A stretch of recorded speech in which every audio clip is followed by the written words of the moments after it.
Welcome to The Explainer. I am absolutely thrilled you're tuning in today, because we are tackling something that I know causes a lot of, well, unnecessary stress, the IELTS listening test.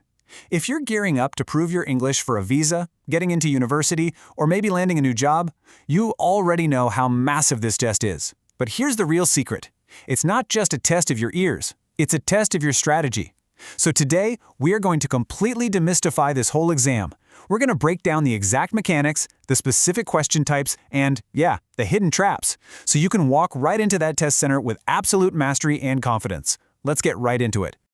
Okay, I want to immediately point out the most crucial rule of the entire exam. The recordings are heard only once. That's it.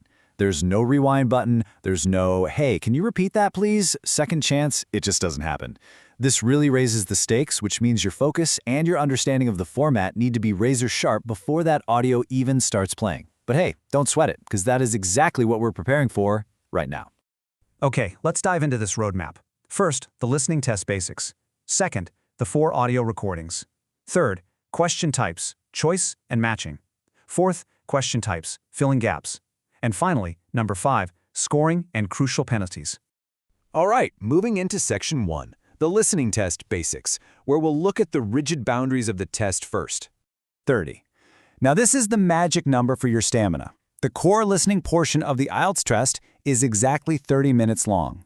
During this really intense half hour, the audio is playing continuously, and you are actively listening, reading the questions, and scribbling down your answers, all at the exact same time.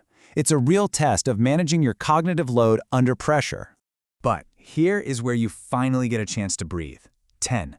You get exactly 10 minutes at the very end of the test. See, during those chaotic 30 minutes, you're writing your answers directly on the question paper. But when the audio finishes for good, the timer starts for this 10-minute window. This gives you dedicated time to carefully transfer those scribbled answers over to your final official answer sheet. And how many answers will you actually be transferring? 40. There are exactly 40 questions in total, and they're divided up perfectly evenly across 4 parts. So that's 10 questions per section. Knowing this pacing is absolutely vital, so you don't spend valuable mental energy panicking about how much of the test is left. And this brilliantly illustrates one major advantage the test makers actually give you to manage that pacing. The questions are designed so that the answers appear in the exact order they're heard in the audio. So if you just heard the answer to question 3, you know for sure question 4 is coming up next. You never have to frantically scan backward. Also, you do need to keep in mind that the audio will feature a really rich variety of global accents. We're talking British, Australian, New Zealand, American, and Canadian. You've got to be comfortable parsing information no matter where the speaker happens to be from. Let's jump to Section 2, the 4 audio recordings and the specific context you're going to encounter. Let's move to and see how this builds, because the test is beautifully structured to escalate in difficulty as you go. Recordings 1 and 2 are your everyday social contexts. Think of this as survival English. Recording 1 is just a simple conversation between 2 people, maybe making travel arrangements or booking a hotel room. Recording 2 is a monologue, like a guide explaining local community facilities. But then we shift into the educational or academic context. Recording 3 gets tricky. It's a conversation with up to 4 people. Imagine a university tutor and multiple students all arguing over an assignment. Just keeping track of who is saying what is a serious challenge. Finally, recording 4 is basically the boss level, a dense, continuous monologue on an academic subject. Think of a full, complex university lecture. Moving on to Section 3, question types, choice, and matching. Just knowing this format is going to really reduce your test day anxiety.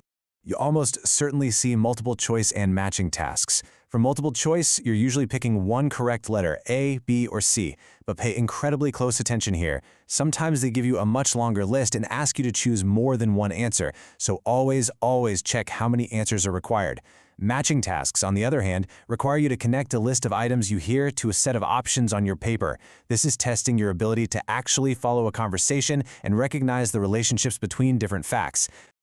Another fascinating task type you might see here is plan, map, or diagram labeling. Now this one is highly visual. You aren't just listening for words anymore, you're listening for spatial relationships and directions. The audio might be a tour guide navigating you, straight on, through the far door, or past the library. You literally have to actively map their spoken words to the visual representation right there on your page, whether it's navigating the layout of a building or finding the parts of a piece of equipment. Let's look at Section 4, question types, fill in gaps. This covers highly specific forms, notes, and tables. If you take absolutely nothing else away from this explainer, please burn this rule into your memory. When you're filling in gaps, you will be given a strict word limit. For example, it might say no more than 2 words and/or a number. This is a completely unbending rule. If the limit is 2 words and you write 3, your answer is automatically marked wrong, no exceptions. Even if your 3 words technically contain the right information, you failed the task constraint and you get a penalty. You have to read these instructions meticulously for every single section because they do vary. So the crucial point is that the rules of engagement for summarizing here are incredibly strict. You should never try to paraphrase. You have to keep the exact words you hear from the recording. But hey, while those word limits are gospel, there is a bit of a silver lining. Contracted words will not be tested, which definitely saves you some spelling headaches, and hyphenated words like state of the art, well, those actually count as just one single word. Rounding out these gap fills are sentence completion and short answer questions. Sentence completion is all about identifying key information and understanding functional relationships, like cause and effect. For instance, exactly why a flight was delayed. Short answer questions, they usually test your ability to listen for very concrete facts within the audio, things like specific places, exact prices, or precise times. Again, writing down the exact wording from the audio while sticking to that specific word limit is your ultimate formula for success here. Let's zoom back out for our final section, Section 5, Scoring and Crucial Penalties. Here's how this gauntlet is actually evaluated. So, how do you get scored by Cambridge's certified markers? It's beautifully straightforward. Step 1. Every single question is worth exactly 1 mark. That's out of 40. There's no weighted grading where the tough academic questions are somehow worth more than the everyday ones. A point is simply a point. Step 2. Your raw score out of that 40 is then translated directly onto the famous IELTS 9-band scale, which is reported in whole or half bands. Rest assured, every question carries equal weight. Now, what's really interesting about this slide is the hidden danger it reveals.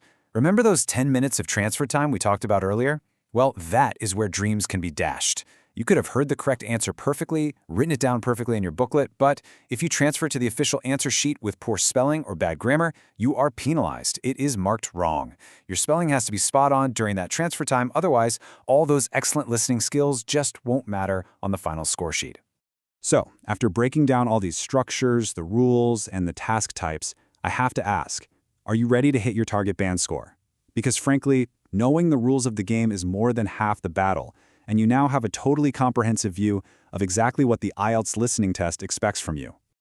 Let's just quickly recap the golden rules we covered today to ensure your success. First, the audio plays only once, so absolute total focus is required. Second, whether you're doing multiple choice or filling in gaps, always respect the specific instructions and those strict word limits. And third, use that 10-minute transfer time wisely. Spelling and grammar on that final answer sheet are absolutely vital. You now have the ultimate roadmap to beat the test makers at their own game. So the only question left is, how are you going to use these strategies to guarantee your target score today?